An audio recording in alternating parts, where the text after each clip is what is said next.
Hello there. Hi, how are you? How the devil are you? I've got special jewelry on just for this occasion.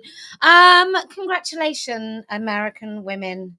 I feel quite emotional today because I think this is the first time in a long time that I can think about those parents.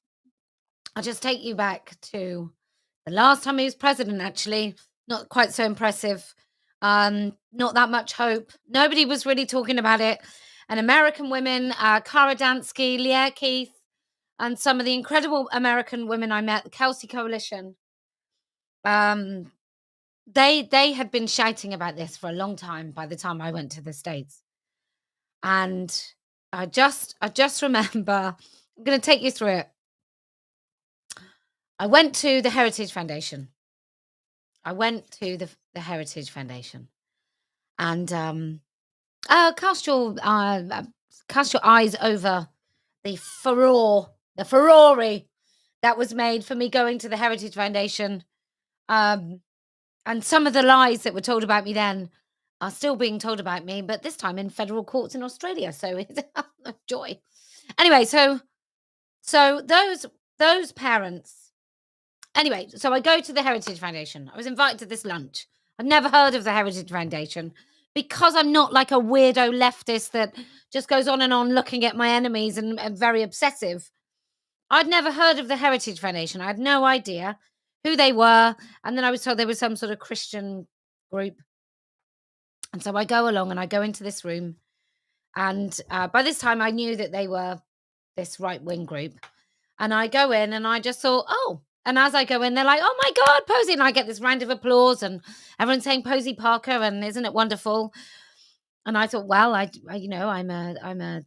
still a lefty, or kind of back then. And I'm very vocally pro-choice. And yet these people who I've been told were these rabid right-wingers, pro-life people, were all clapping. And I thought, well, that's not what I expected at all.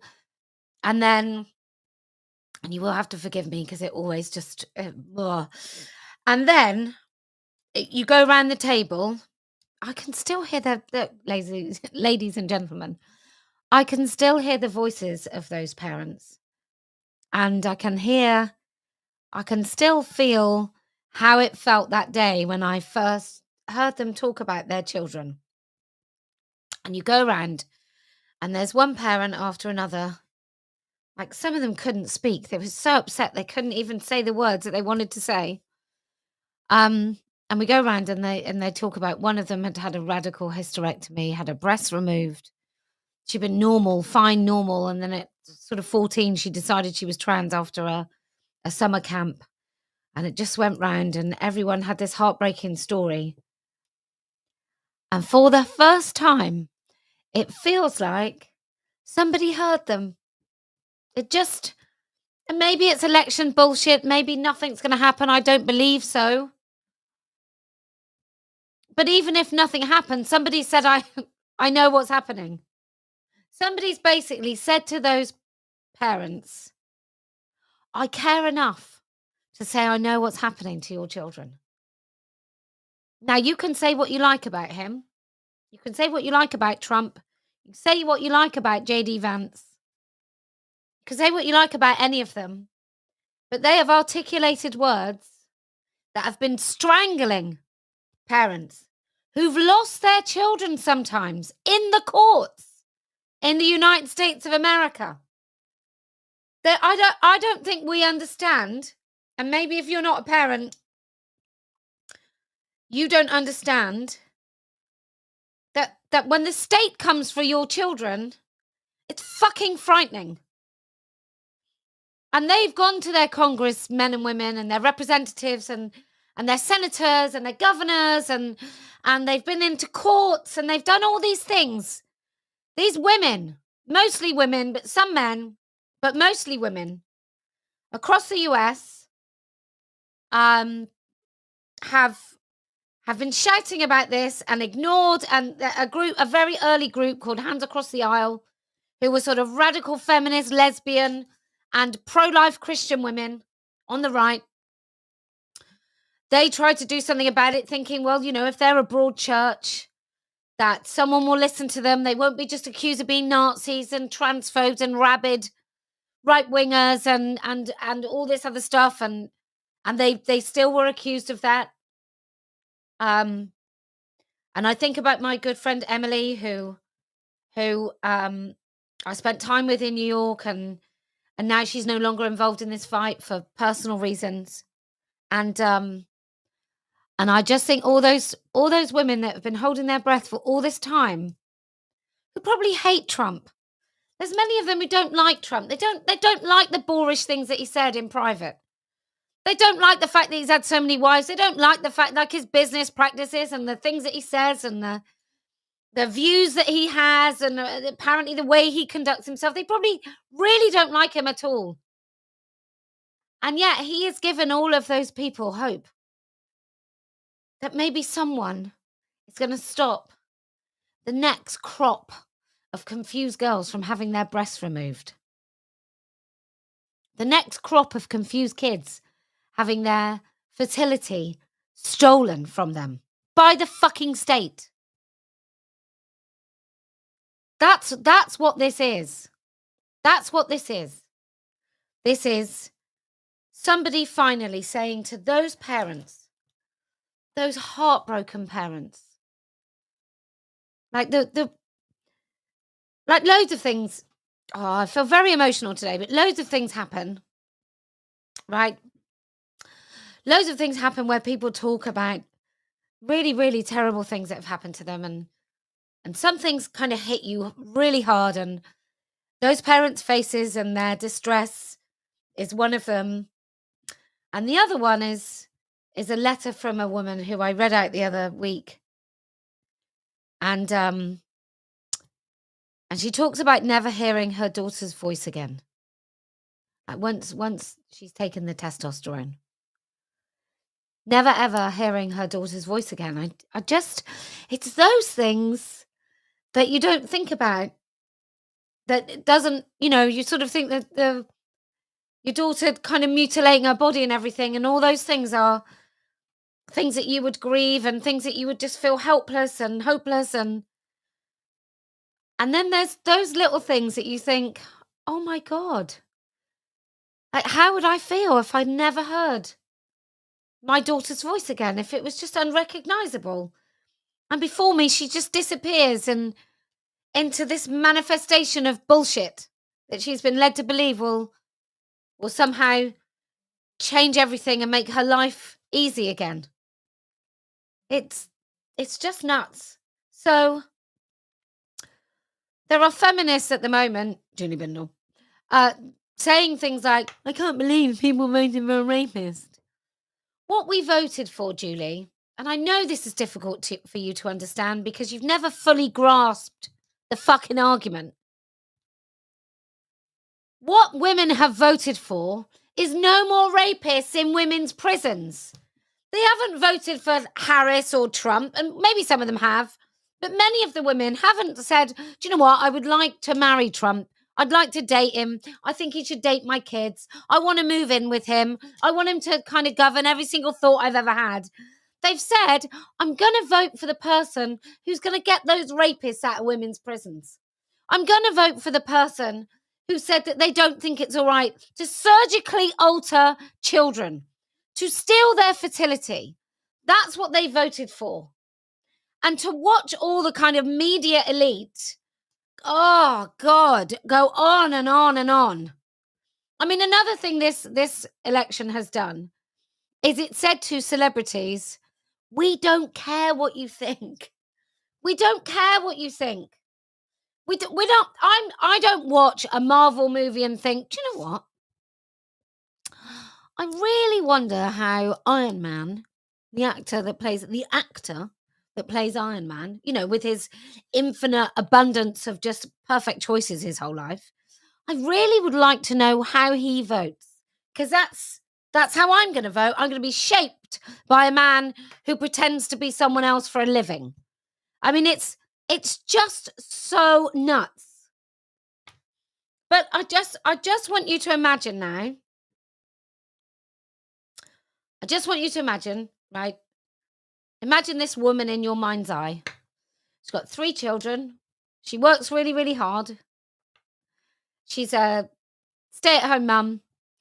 She, like, volunteers on the school council. She's like an all-round lovely, lovely woman, and her kids are in the state school system. They haven't got very much money. The husband's a, I don't know, long-distance trucker, and they're a lovely family. She's a lovely woman. You'd like her. She'd like be your friend. If you met her, she'd be a friend. And her middle child is in a school system where all of her friends have decided that they're non-binary or boys, and a couple of them already had their breasts removed. And that woman's thinking, "Oh God, I'm just going to keep saying no."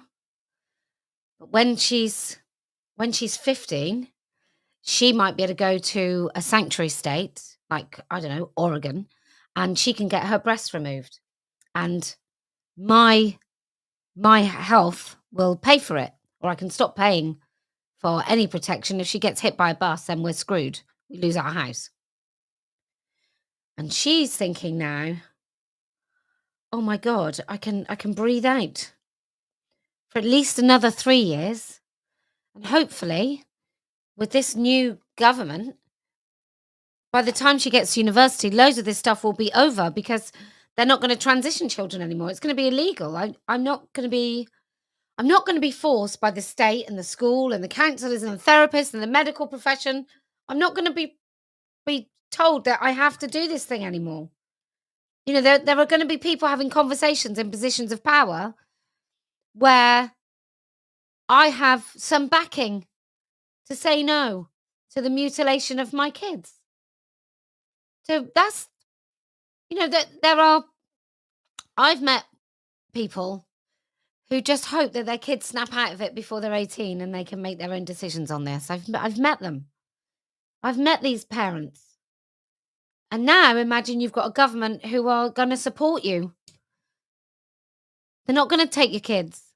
They're not going to tell you you're in a divorce, that when your ex-wife is trying to transition your 6-year-old little boy, they're not going to say you're wrong, dad. You don't know. You're abusive. They're not going to do that. Now, I'm not saying that the Trump presidency is going to be perfect. I don't really care, actually. I genuinely don't care. I've got many, many views on whether or not he's going to do a good job in loads of policy areas, where I suspect I agree with him, and quite a few where I don't. But this is my single issue. And my single issue is that I think it's absolutely abhorrent to sterilize children. I think it's evil to put children on a medical pathway where they end up with no sexual function and no fertility, and a body that doesn't work. I think it's evil. I think it's evil. And so I just, I just, I'm not convinced by the idea of Handmaid's Tale. I was convinced that if Kamala Harris got in, that we would end up in some sort of Handmaid's Tale, because poor women would be plunged further into poverty, where they would be expected to carry babies for rich couples, gay or straight. So I'm delighted. I mean, I just think Hollywood, which seems to embody evil at the moment, so there is something very sinister about the power that they seem to think they have, about the influence that they have.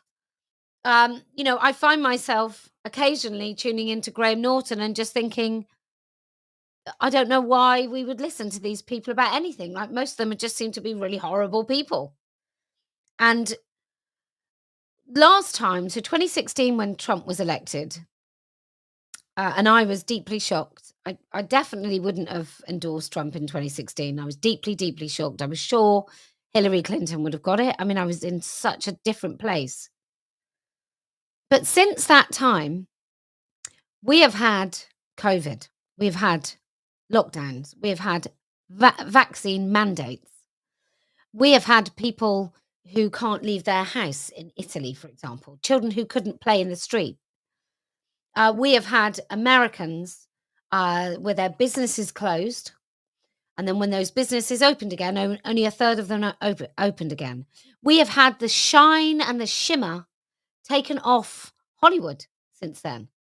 Like, we really have. Celebrity is a much, much different beast, which is why you see so many of these celebrities trying to reach directly to people with, like, Instagram lives and so on, because they've lost it.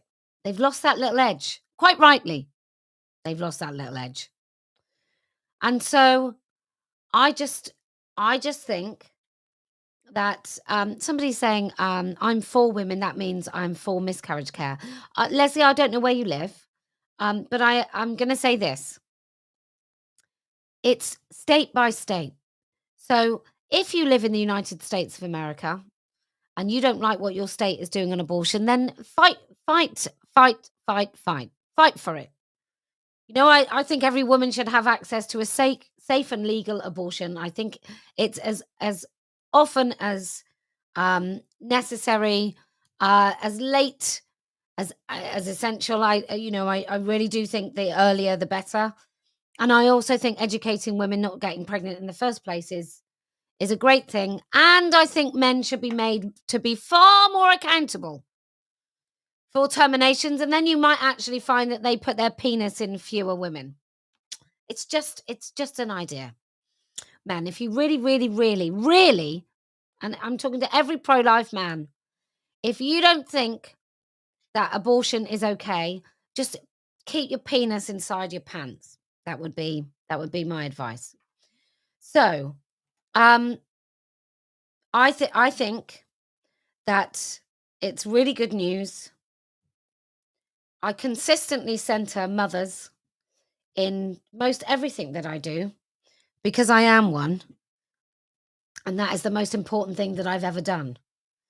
And so when I think about how people feel, and I know why I do this through the lens of being a mother. I can't divorce myself from that. It is everything that I am, and I'm very little without it.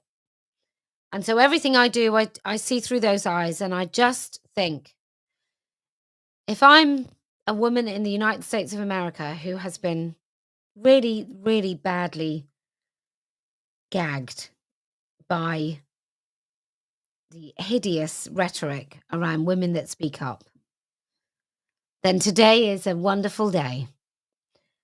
And that's there can be no better outcome for those women today. And so I am absolutely elated. Um but there is work to do. I mean, we have to hope that he sticks to this. Um I don't know. He seems to be a man of his word, even, when it comes to, I will do this, I will do that. If it's a pissing contest, it feels like it's a sort of contest he would participate in. So, I don't know. We'll see. I just don't want it to be the Caitlyn Jenner version of acceptability around trans issues. I just think I just want to go right the way back before anybody had any rights, any men had any rights to be in any of our spaces. Anyway, um, so it is wonderful, wonderful news. And what happens in America has an influence on everything. Just on the mother thing, and I don't really want to go off topic, but I just saw something on the Labour Party today, and I just want to tell you about Party of Women. So Party of Women is a party of family. Women. We make families. We make babies. We have babies. We are mothers, and 4/5 of the world's population of women are mothers. And I just want to say that there is a very, very frightening push into the state in this country, in the United Kingdom. And I know in America it's so much worse because you just have so few maternity rights. It's horrendous.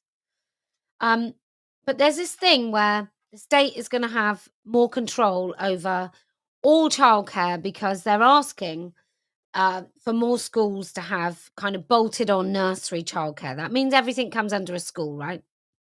And what that really means is you'll just have one person in charge as opposed to the nursery manager and or the preschool manager and blah blah blah. You'll just have a head teacher over all of it. And what will happen? All the shit that comes into school will spill into the nursery and the preschool and the care and everything. Very, very frightening. And I've just read today that one of the things the Labour Party is going to do, and this is where I do this thing of like, what is the central nub of this issue? And it is not giving children who are hungry food. It's not. They've decided that what they're going to do is they're going to give free breakfast to children in primary school. Now, what does that say to you? Many of us, right? Many of us would be able to drop our children off at school drop off, which is like 8:30, quarter to 9, 9 o'clock, depending on where. And I'm talking about your little children. I'm talking about 4, 5, 6 year olds. Well, now the school's going to give them free breakfast so that you can go to a job that you don't fucking like earlier, spend longer there. And so you'll be dropping your child off at what, quarter to 8 in the morning so they can have breakfast at school? How is that solving anything? Why are children going to school hungry? It's not because someone can't afford a bowl of cereal. It's because we've gone wrong somewhere else. And I'm really, really worried about the direction of travel. I don't want the state having any more to do with my children than they already do. And certainly not when they're really, really little. There's something very frightening about this because the sort of people that need, right, the sort of people, the lowest incomes that can't feed their children in the morning, which quite frankly, I find a little bit difficult to believe, but let's say that's true. Those people, that mother, and it's predominantly mothers, and we can say it's sexist, I don't care. But those mothers, they're not going into like a lovely job they enjoy. They're not doing like an extra 5 hours a week starting earlier in the morning because they love their job so much because they're on minimum wage.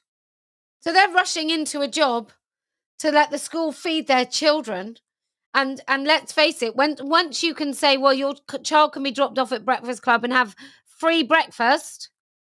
Now, I don't really know what free breakfast means. Does it mean that you pay for the childcare, but they get fed for free? Or does it mean that school hours are longer? Like, what does it mean? Is your child arriving at normal time and having breakfast? No, I don't think so. The government will then be able to say to you, well, you will have to work more than these hours. You can drop your child off at 8 o'clock. Like, we've made it so that your child gets a free place. So you can piss off and do your job that you hate in Tesco's or M&S or wherever in the care home that you don't enjoy. Or you can go and work at your job in the nursery and drop your kid off at a nursery. There is really something nuts going on. And if you want, it's a bit like the travel stuff. If you want people to stop using their cars, make public transport affordable, efficient, and work. Make it work. And then people won't, nobody really wants to drive their car and park and walk to work. They want to get on a bus. They want to get on a train. But it can't be more expensive than getting in a car. Especially when the margins of affordability are so narrow for people. And it's the same at school. If you want people to have more children, just make it easier for them to have more children. Because actually, if you're on quite a low wage, if you're a low wage household, right?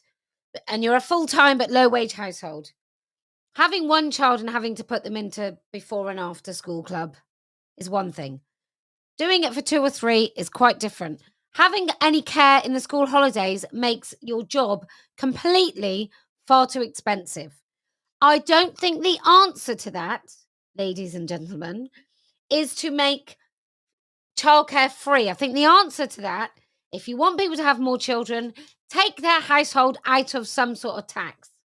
That's what you do. Anyway, yeah, we are importing people.